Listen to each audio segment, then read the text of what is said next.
Je vous salue dans le nom du Seigneur Jésus-Christ. J'aimerais partager avec vous une méditation que j'ai eue et que j'ai partagée à certains frères.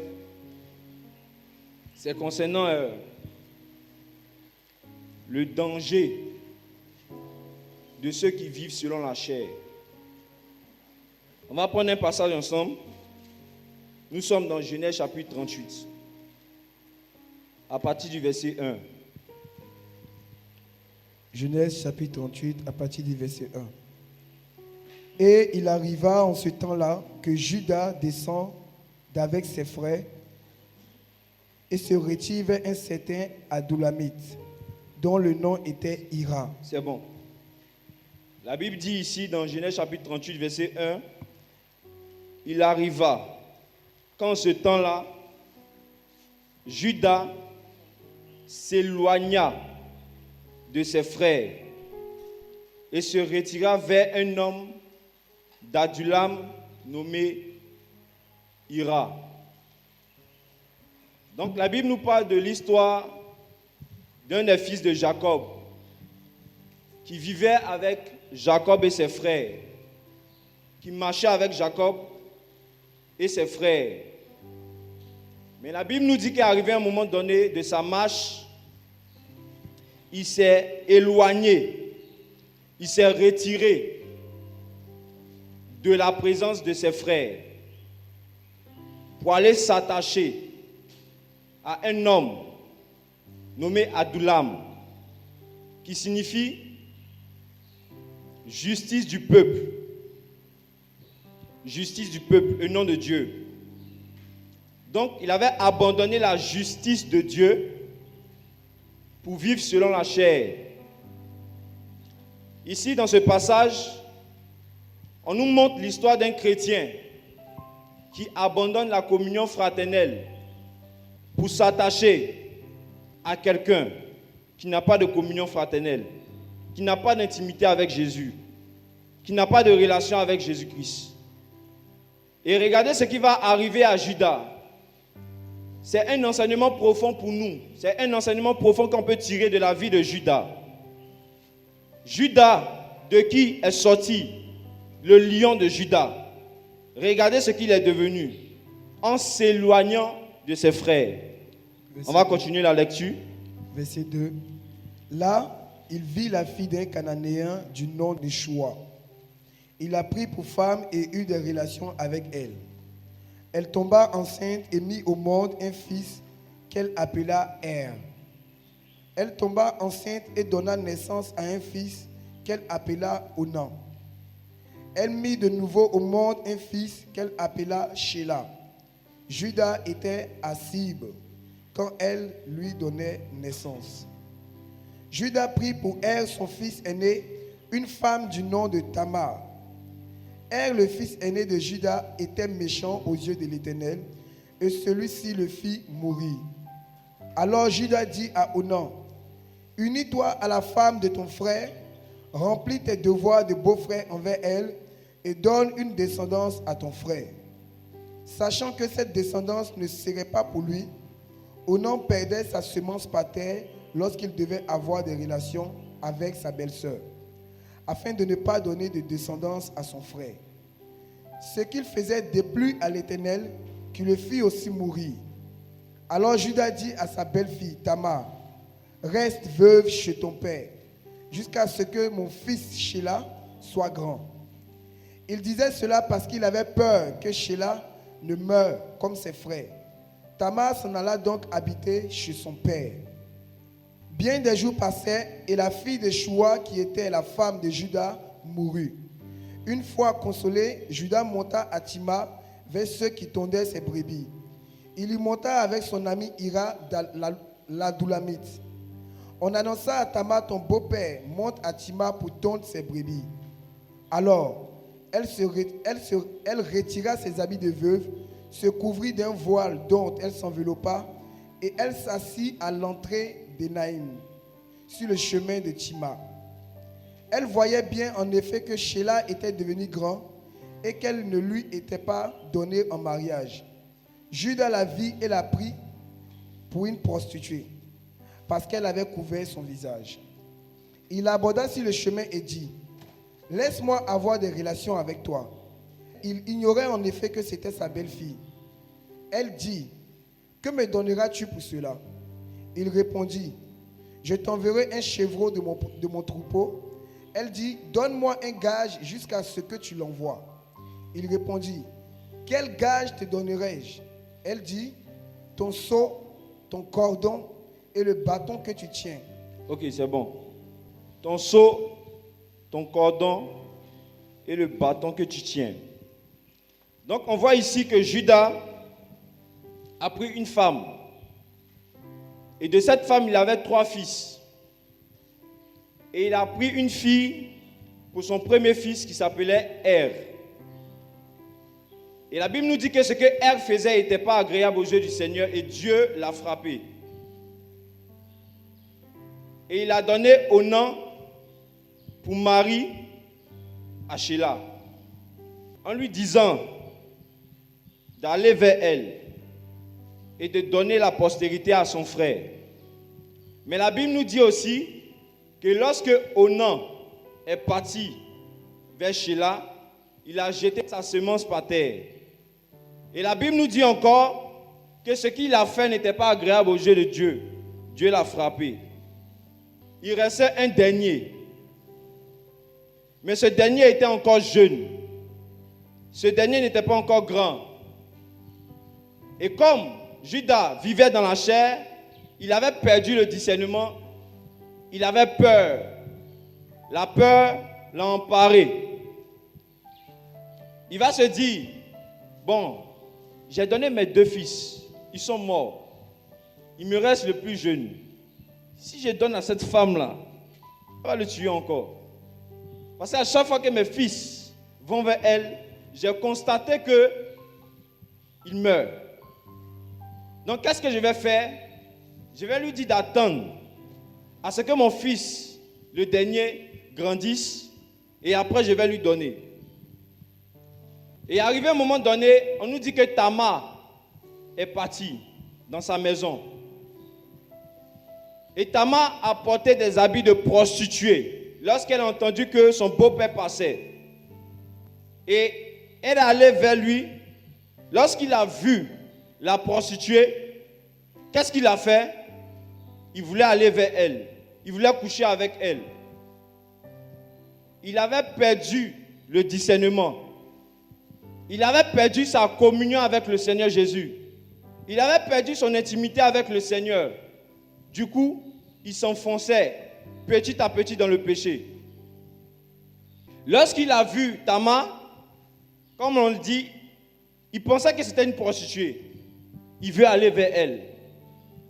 Et on va lire le passage qui dit cela, au verset 15.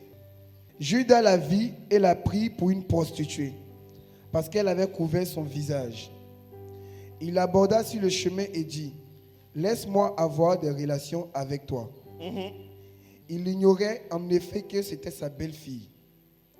Elle dit, « Que me donneras-tu pour cela ?» Que me donneras-tu pour cela? Tu dis que tu viens vers moi. Tu dis que tu veux te coucher avec moi. Mais quel échange on va avoir? Et quelle était sa réponse? Il répondit, « Je t'enverrai un chevreau de mon troupeau. » Je t'enverrai un chevreau dans mon troupeau. Lorsqu'on médite sur ce passage, on voit qu'effectivement, le chevreau dont il est question, c'était Christ, ou encore l'agneau. On nous dit plus haut qu'il était vers ses troupeaux, vers ses brebis. Donc, en décidant de donner son chevreau, il était en train de sacrifier Jésus-Christ. Il était en train de sacrifier sa vie de consécration. Il était en train de crucifier le Seigneur de gloire en donnant le chevreau à cette prostituée. Il était en train d'abandonner sa communion avec le Seigneur, le peu qu'il restait, le peu de crainte de Dieu qu'il restait. Il était en train de donner cela en donnant le chevreau. Mais qu'est-ce qu'on dit plus loin encore? Elle dit, « Donne-moi un gage jusqu'à ce que tu l'envoies. » Donne-moi un gage jusqu'à ce que tu l'envoies. Donne-moi un engagement jusqu'à ce que tu l'envoies. Et ce n'est pas lui-même qui a dit, bon, je vais te donner mon bâton. Je vais te donner mon cachet. je vais te donner mon cordon. Qu'est-ce qu'elle a dit? Elle dit, ton seau, ton cordon et le bâton que tu tiens. Elle a regardé. Elle dit, il faut me donner ton cachet, ton cordon et puis ton bâton. Qu'est-ce qu'on peut comprendre au travers de ce passage-là? Le Seigneur nous fait comprendre qu'à chaque fois que tu vas coucher avec quelqu'un, spirituellement, ce qui se passe, c'est que tu transfères ton cachet, tu transfères ton cordon, tu transfères ton bâton. Donc Judas, en plus de crucifier le Seigneur, le danger, les conséquences de son péché, les conséquences de vivre selon la chair, c'est que l'autorité, la dignité, le pouvoir que le Seigneur lui avait donné, il était en train de donner ça à cette femme. Elle a vu, elle dit, donne-moi ton cachet. Et le cachet, c'est quoi? C'est la promesse, c'est ton engagement. Le cordon, c'est quoi? C'est le lien, c'est un fil. Donc spirituellement, tu es lié à quelqu'un. Le bâton, c'est quoi? C'est l'autorité, c'est la gouvernance, c'est l'onction, c'est le pouvoir. Regardez un peu ce qui se passe ici. C'est un exemple de toutes ces personnes qui vivent selon la chair. Ils perdent leur autorité. Ils perdent leur pouvoir. Ils perdent l'onction que le Seigneur les avait donnée. En commettant cet acte, en vivant dans la chair, en vivant dans le péché, ils se séparent de la présence de Dieu. Frères et sœurs, lorsque tu pêches, lorsque tu pratiques le péché, tôt ou tard, forcément, tu dois perdre quelque chose du Seigneur. Et là encore, c'était un acte sexuel qui devait se passer. Et au travers de cet acte-là, qu'est-ce qu'on comprend? C'est que tout ce que le Seigneur lui avait donné comme grâce, il allait perdre ça. Il allait donner à cette prostituée, à cette fille. Et il y a beaucoup de personnes aujourd'hui dans les assemblées qui sont là, qui écoutent la parole de Dieu, mais qui vivent selon la chair, comme Judas, qui n'ont pas de communion fraternelle. Mais frères et sœurs, je vous pose la question. Si vous pensez que si Judas était en compagnie de Jacob et de ses frères, il pourrait commettre ça? La Bible dit plus haut, au premier verset, si vous lisez bien, il s'éloigna de la présence. Il s'éloigna de ses frères. Pour ceux qui n'ont pas une vie de communion fraternelle, ils sont en danger. Le fait de ne pas marcher, non seulement d'abord avec le Seigneur, et de ne pas communier aussi avec des frères et sœurs, nous expose à vivre selon la chair. On est plus facile de tomber dans le péché lorsqu'on est seul. Et Judas, il s'est éloigné. Quelle conséquence de son éloignement? Il a marié une Cananéenne. Il a eu des enfants qui n'étaient pas agréables devant le Seigneur. Il vivait selon la justice des hommes, selon la justice du peuple. Et il pensait que ce qu'il a fait dans le secret, personne n'allait voir ce qu'il a fait. Frère, quand tu vis dans le péché, tu vis selon la chair, tu pêches et tu penses que le Seigneur ne te voit pas. Tu penses que les pratiques que tu fais dans le secret, le Seigneur ne pourra pas exposer ça si tu ne te répands pas. Tôt ou tard, le salaire du péché, c'est la mort. C'est lui qui a péché là, on va lui donner son salaire. Donc Judas pensait que non, c'est fini pour lui. Il a satisfait les désirs de sa chair. Et il pensait que c'était fini pour lui. Il pensait qu'effectivement, il n'aurait pas de conséquences de péché. Mais Dieu est juste. Ce que tu as semé, tu vas le moissonner. Ce qu'un homme aura semé, il le moissonnera. Et on va lire par la suite. Qu'est-ce qui s'est passé? Il les lui donna. Puis il s'unit à elle et elle tomba enceinte de lui. Elle se leva et s'en alla. Elle retira son voile et remit ses habits de veuve. Judas envoya le chevreau par l'intermédiaire de son ami l'Adulamite pour reprendre le gage à la femme. Bon, c'est bon, pause. Donc, il a fini de pécher, il s'en va. Maintenant, il veut envoyer le chevreau. Il avait dit à la fille que c'est lui qui va envoyer le chevreau. Maintenant, on voit ici que c'est son ami qui envoie le chevreau. Qu'est-ce que cela veut dire? Il y a des personnes qui pratiquent le péché et qui trouvent le plaisir à dire aux gens de prier pour eux, sans qu'ils ne se repentent. Il faut prier pour moi, que le Seigneur me pardonne. J'ai péché, que le Seigneur me pardonne. Il y a beaucoup de gens comme ça qui sont dans les assemblées. Et ils tolèrent le péché, ils s'amusent avec le péché. Ils finissent de pécher et puis ils viennent te voir. J'ai péché, hein. Il faut prier pour moi. Sans se repentir, sans avoir parlé au Seigneur. Il faut prier pour moi, que le Seigneur me pardonne. C'est ce que Judas a fait. Il a envoyé son ami avec le chevreau. Il dit, il faut aller avec le chevreau.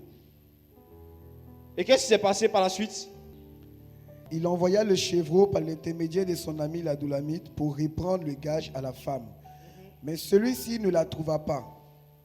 Il interrogea les habitants de l'endroit en disant, où est la prostituée qui se tenait à Énaïm sur le chemin? Il répondit, il n'y a jamais eu ici de prostituée Elle a sacrée. disparu avec ton gage. Elle a disparu avec ton cordon, ton bâton, ton cachet. Continuons. Il retourna vers Judas et dit, je ne l'ai pas trouvée. Et même les habitants de l'endroit ont dit, il n'y a jamais eu ici de prostituée sacrée. Judas dit, qu'elle garde ce qu'elle a. Sinon, nous nous exposerions au mépris. J'ai envoyé ce chevreau et tu ne l'as pas trouvé. Environ 3 mois plus tard, on vint annoncer à Judas, ta belle-fille Tamar s'est prostituée et la voilà même enceinte à la suite de sa prostitution. Judas dit, faites-la sortir et qu'elle soit brûlée. Faites-la sortir et qu'elle soit brûlée. Donc il apprend qu'on dit que sa belle-fille est enceinte. Qu'est-ce qu'il va faire? Il va lui dire, faites-la sortir et qu'elle soit brûlée. Frère, lorsque tu vis selon la chair, tu perds la miséricorde. Quand tu entends que quelqu'un est tombé dans le péché, tu perds la miséricorde. Il a péché. Dieu ne l'a pas encore exposé. Il ne s'est pas repenti. Et puis il veut exercer la justice de Dieu. Mais le Seigneur va rappeler ses actes, les actes qu'il a commis. Allons-y. Verset 25. Comme on l'emmenait dehors, elle fit dire à son beau-père, c'est de l'homme à qui ces objets appartiennent que je suis enceinte. Elle ajouta, reconnais donc à qui appartient ce seau, ce cordon et ce bâton. Judas les reconnut et dit, elle est moins coupable que moi, puisque je ne l'ai pas donné à mon fils Sheila. Cependant, il n'eut plus de relation sexuelle avec elle. Ok. Donc, il a vu qu'il était plus coupable que elle. Parce qu'il avait promis à sa belle-fille de lui donner son fils, son dernier. Et il n'a pas fait. En plus de ça, il est parti coucher encore avec une prostituée dans le secret. Mais tout en vivant dans le péché, effectivement, Dieu l'a exposé. Pourquoi? Parce que le Seigneur donne un temps de repentance. Quand tu ne te réponds pas, il t'expose. Oui. Il n'y a pas de chouchou dans la présence de Dieu. Il n'y a pas de chouchou. Il ne tolère pas le péché.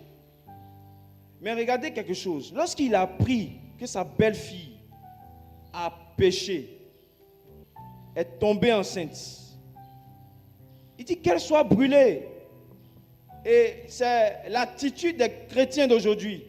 Quand ils apprennent que tel pasteur, tel chrétien est tombé dans le péché, on dit qu'il soit brûlé, qu'il soit condamné. Le jugement de Dieu va venir sur sa vie.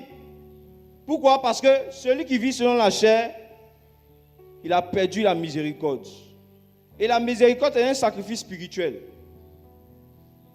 La miséricorde, c'est un sacrifice spirituel auquel le Seigneur prend plaisir, beaucoup plaisir. Et il a enseigné sur la miséricorde. Un jour, ses disciples, dans Matthieu chapitre 9, ils étaient là avec ses disciples.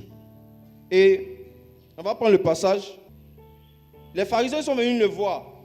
Les pharisiens étaient en train de condamner des personnes. Ils condamnaient, ils vivaient dans un esprit de condamnation. Pourquoi? Parce qu'il n'y a pas de sacrifice de miséricorde en eux. Ils étaient prêts à condamner les gens. On va lire le passage. Matthieu 9, verset 13. Tu lis à partir du verset 12, s'il te plaît. Matthieu 9, verset 12. Mais Jésus, qui avait entendu, leur dit, ce ne sont pas les bien portants qui ont besoin de médecins, mais les malades.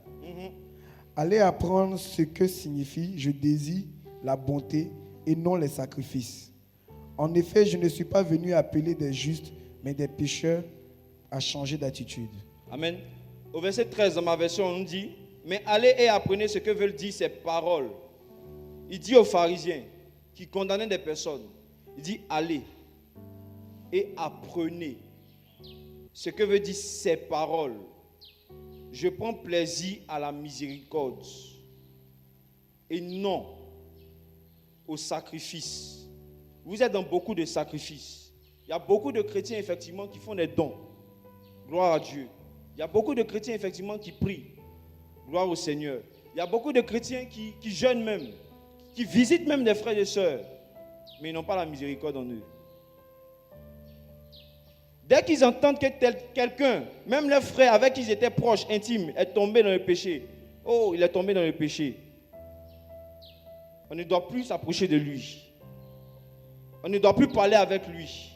On ne cherche même pas à savoir qu'est-ce qui s'était passé. Comment est-ce qu'il a fait pour tomber dans ce péché? Mais on bloque, on coupe tout avec lui.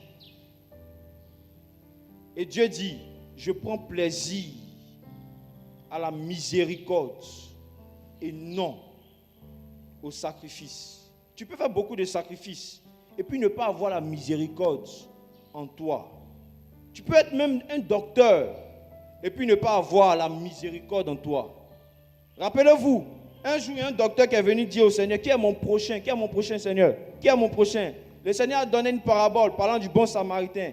Et le bon samaritain, c'était Jésus-Christ, qui a fait du bien à cette personne qui a été battue par les brigands, qui a été frappée. Et quand il a fini de donner cet exemple, il dit, qui d'entre les trois a été le prochain de l'autre? Et le docteur dit, c'est celui qui a usé de miséricorde. Donc le Seigneur lui dit, va et fais-en de même. C'est-à-dire, il prêchait, le docteur prêchait, mais il n'avait pas la miséricorde.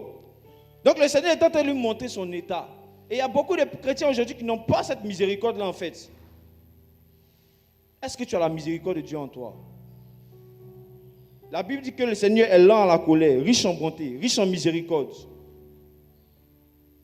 Il est compatissant. Il est venu, il appelle les pécheurs à la repentance. Il n'est pas venu, un médecin n'est pas venu pour ceux qui sont guéris, pour ceux qui se portent bien, pour les bien portants. Il est venu pour ceux qui sont malades. Amen. Il est venu sauver ceux qui sont malades. Ceux qui ont besoin d'être sauvés. Il y a beaucoup de personnes qui n'ont pas du courage à parler lorsqu'ils vivent qui sont tombés dans un péché. Ils n'ont pas le courage à parler autour d'eux, de ce qu'ils ont fait. Parce qu'ils ont besoin aussi de conseils, ils ont besoin aussi de parler, ils ont besoin aussi de prière. Mais quand ils voient l'atmosphère, ils voient le lieu où ils sont, ils disent, ah, si je dis, ils vont me dire que tu sois brûlé. Que tu sois brûlé. Donc ça crée la peur, ça envoie un esprit de peur. Et le Seigneur dit, je prends plaisir à la miséricorde. On va prendre un autre passage encore. Pour voir que Jésus-Christ, il nous demande effectivement de méditer sur ce qu'on appelle « je prends plaisir à la miséricorde ». Frère, comment on reconnaît que quelqu'un aime son prochain? C'est parce qu'il est miséricorde. Il a la miséricorde en lui. Le Seigneur a dit ça au docteur. Il dit, qui est mon prochain? Qui est ton prochain? Est-ce que c'est seulement celui qui est dans la même assemblée que toi? Est-ce que c'est seulement celui qui est dans le même local, le même lieu que toi qui est ton prochain? Est-ce que c'est seulement celui avec qui tu partages la parole régulièrement qui est ton prochain? Il dit pour reconnaître que quelqu'un dit, voici mon prochain, voici mon prochain, voici mon prochain. C'est celui qui use de miséricorde. C'est celui qui manifeste la miséricorde en lui. Alléluia. J'espère qu'on me comprend. Hein? Amen. Dans Matthieu chapitre 12, Allons-y, mon frère. Matthieu chapitre 12. Matthieu chapitre J'ai 12. expliqué un peu le contexte au verset 7. Le Seigneur, arrivé à un moment donné, se trouvait dans un champ de blé. Et puis ses disciples avaient faim. C'était un jour de sabbat. Et ses disciples étaient en train de manger les épis de blé. Et les pharisiens, effectivement, ils ont vu ça. Ils ont commencé à condamner les gens. Les gens qui avaient faim. Ils ont commencé à les condamner. Pourquoi? Parce que c'était le jour de sabbat. C'était le jour de repos. Donc, normalement, on ne doit pas manger. Donc, tu dois, même si tu as faim, tu dois mourir dans ta faim. Regardez un peu ce niveau, en fait. Imaginez-vous, quelqu'un qui a faim, et puis on lui dit que non, tu ne manges pas. Aujourd'hui, là, c'est le jour de repos. Tout le monde. Au verset 7, qu'est-ce qu'on dit? Matthieu 12, verset 7. Mais si vous aviez su ce que signifie « J'aurai miséricorde et non pas sacrifice », vous n'aurez pas condamné les non coupables. Les innocents. Il y a beaucoup de personnes qui condamnent les innocents, qui pêchent. Parce qu'ils n'ont pas la miséricorde. Ils vivent selon la chair. Ils n'ont pas la miséricorde. Ils ne sont pas une maison de miséricorde. Ils ne sont pas une maison de miséricorde. On a donné le sujet concernant la prière. Que le Seigneur fasse de nous des maisons de prière. Il dit, ma maison sera appelée une maison de prière pour toutes les nations. Mais regardez quelque chose qui est très fort. J'ai découvert ça récemment quand j'étais en train de méditer. Vous avez déjà médité sur le passage de la piscine de Bethesda. Vous savez ce que signifie Bethesda? Maison de miséricorde. En fait, Bethesda parlait de Jésus-Christ. C'était une image du Seigneur Jésus-Christ. On va lire dans Jean chapitre 5. C'était une image du Seigneur Jésus-Christ. Il y avait beaucoup de personnes. À chaque fois que je lisais le passage, je pensais que c'était une maison, en fait, où on appelait ça Bethesda. C'est dans les évangiles, c'est le seul passage où on parle de Bethesda. Dans Jean chapitre 5. On va lire le passage. Jean chapitre 5, verset 1. Après cela, il y avait une fête des Juifs et Jésus monta à Jérusalem. Or, il y avait à Jérusalem, près de la porte des brebis, un réservoir qui est appelé en hébreu Bethesda, ayant 5 portiques. Là était couchée une grande multitude de gens infimes, d'aveugles, de boiteux et d'estropiés qui attendaient le mouvement de l'eau. Car un ange descendait à un certain moment dans le réservoir et agitait l'eau. Le premier donc qui entrait après que l'eau avait été agitée était guéri, de quelle que soit sa maladie. Et il y avait là un certain homme qui était infirme depuis 38 ans. Lorsque Jésus le vit couché, et sachant qu'il était dans cet état depuis longtemps, lui dit, « Veux-tu être guéri ?» C'est bon. Veux-tu être guéri? C'est tout. Le Seigneur ne rentre pas dans les détails. Le Seigneur savait très bien ce qu'il vivait. Mais vous savez, quand tu as la miséricorde, tu ne rentres pas dans les détails. Tu as péché, réponds-toi. C'est tout. Cet homme qui était malade depuis 38 ans avait besoin de quelqu'un simplement pour le jeter dans l'eau. Pour le jeter dans Bethesda. Pour le jeter dans la miséricorde. Il avait besoin de quelqu'un qui manifestait la miséricorde. Il avait besoin de quelqu'un qui manifestait la pitié, la compassion. Quand il voit quelqu'un qui est dans une faiblesse, et il ne trouvait pas. Il y avait des malades autour de lui. On dit qu'il y avait des malades, des boiteux. Il y avait même des personnes qui marchaient, mais ils étaient malades. Il pouvait avoir la capacité de le prendre et de le jeter dans la piscine. Mais chacun avait son problème. Chacun se gérait. Personne ne se souciait d'autrui. Et un ange est venu, effectivement, arrivé à un moment donné, il remue l'eau. Celui qui entre le premier, et lui, depuis 38 ans, il était là couché. Et quand il cherche à entrer pour être guéri, quelqu'un d'autre entre avant lui. Il cherche quelqu'un pour l'aider, pour se relever. Mais il ne trouve personne. Il était là, il souffrait dans son cœur. Parce qu'il voulait quelqu'un qui manifestait la miséricorde. C'est de ça qu'il avait besoin seulement. Il n'a pas besoin de quelqu'un qui parlait beaucoup. Quand Jésus est venu le voir, parmi ces malades, c'est lui seul. Il est venu, il lui a dit, veux-tu être guéri? Frère, quand tu as la miséricorde, les guérisons se font facilement, tranquillement. Et qu'est-ce que ce malade a dit? L'homme infirme lui répondit, Maître, je n'ai personne pour me jeter dans le réservoir. Je n'ai personne pour me jeter dans l'eau. Attends, mon frère, je n'ai personne pour m'aider. Il y a beaucoup de frères et sœurs, il y a beaucoup de personnes qui ont besoin des gens pour les aider, pour les sortir de leur situation de péché. Frère, moi je jouais au football. J'avais diminué mon âge. Je savais que ce que je faisais, ce n'était pas bien. Mais je cherchais comment en sortir de là. Parce que j'aimais Jésus. Mais j'étais dans un lieu où on dénonçait. Donc si j'exposais mon problème, on allait me dénoncer. Donc toi, depuis tu es là, depuis 38 ans tu es là. Depuis 38 ans tu es là, tu n'as pas encore été guéri. Ta situation ne s'est pas résolue. Depuis 38 ans, depuis longtemps tu es là avec nous, tu pries là.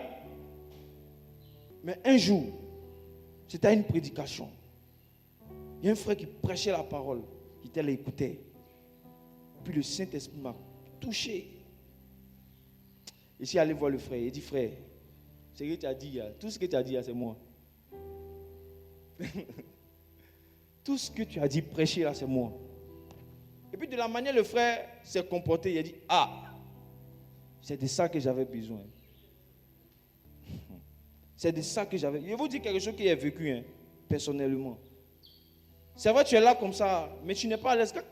Quand quelqu'un connaît la vérité, il a la sémence de Dieu en lui.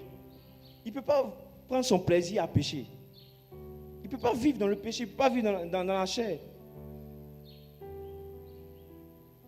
Et puis, par la grâce de Dieu, le Seigneur m'a aidé au travers des frères. Mais imaginez-vous, s'il était dans cette assemblée où on était, où j'étais, on allait tirer sur moi. On allait tirer sur moi parce qu'on voyait des personnes effectivement qui étaient là. Quand ils se répondent ou on apprend que quelqu'un est tombé dans le péché. Vous tombez dans le péché, ça devient prédication en même temps. Tu sais que la personne, tu es parti lui parler de ta situation. Mais comme il prêche, il va prendre le micro. Le Saint-Esprit me dit qu'il y a quelqu'un ici qui vit dans le péché. Toutes ces prédications, ça te concerne. C'est de toi qui parle. Ça, ce n'est pas le Saint-Esprit. C'est la chair. Et quand il a vu le passage, il a compris qu'effectivement, le Seigneur veut que nous soyons des maisons de miséricorde. Parce que quand tu es Bethesda, des gens, le Seigneur attire des gens, il t'envoie des gens pour les aider. Donc, j'aimerais poser la question à chacun d'entre nous. Est-ce que nous avons la miséricorde en nous? Est-ce que la miséricorde du Seigneur en nous? La Bible dit que la miséricorde triomphe du jugement. Il dit, je serai sans miséricorde pour celui qui n'a pas usé de miséricorde. Donc quand le Seigneur te met dans une situation où il te regarde, comment tu vas te comporter? Et puis tu n'uses pas de miséricorde. On coupe, on se sépare. C'est la parole, c'est la vérité. Ok. Rassure-toi que tu ne vas pas tomber. Il faut faire attention. Si tu tombes, le Seigneur ne va pas user de miséricorde envers toi. Parce que tu n'as pas usé de miséricorde. Attends, notre Dieu est un Dieu de justice. Il est un Dieu de justice. Et quand tu regardes même dans les Écritures, quand tu médites sur la miséricorde, là, comment est-ce que le Seigneur nous a pardonné? Ce n'est pas miséricorde.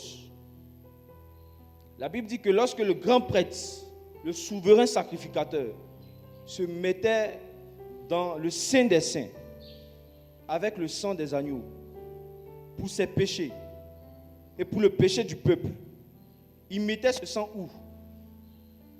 Sur le propitiatoire. On appelle ça comment? Le siège de la miséricorde. L'habitation. La miséricorde. Jésus nous a pardonné par miséricorde. Il a eu pitié de nous. Il s'est déplacé à cause de nos péchés. Parce que la miséricorde, il est l'incarnation. On l'appelle miséricorde Dieu. Miséricorde Dieu. Donc c'est pour toi qui n'as pas de miséricorde. Le Seigneur te demande de demander la miséricorde. Que le Seigneur fasse de chacun d'entre nous une maison de miséricorde. Amen. Donc c'est ce que je voulais partager avec vous ce matin. Que le Seigneur fasse de chacun d'entre nous des Bethesda où il y a de l'eau. On n'a pas besoin qu'un ange vienne remuer. Tu es là parce que l'eau, le fleuve d'eau, tu bouges dans le fleuve. Et tu donnes de l'eau aux gens. Tu partages, tu distribues de l'eau. Alléluia. On va prier. On va dire au Seigneur Jésus de faire de nous des personnes qui marchent d'abord par l'esprit. On a vu au travers de Judas qui vivait selon la chair. On a vu les dangers de comment est-ce qu'il a été exposé en vivant dans la chair. Regardez les malheurs qui sont abattus sur lui. Il y a beaucoup de malheurs qui s'abattent sur les chrétiens parce qu'ils vivent selon la chair. Or, les désirs de la chair sont contraires à ceux de l'esprit. On va demander au Seigneur de nous faire marcher par l'esprit, de nous faire vivre par l'esprit, au nom de Jésus-Christ. Prions d'abord pour ce sujet.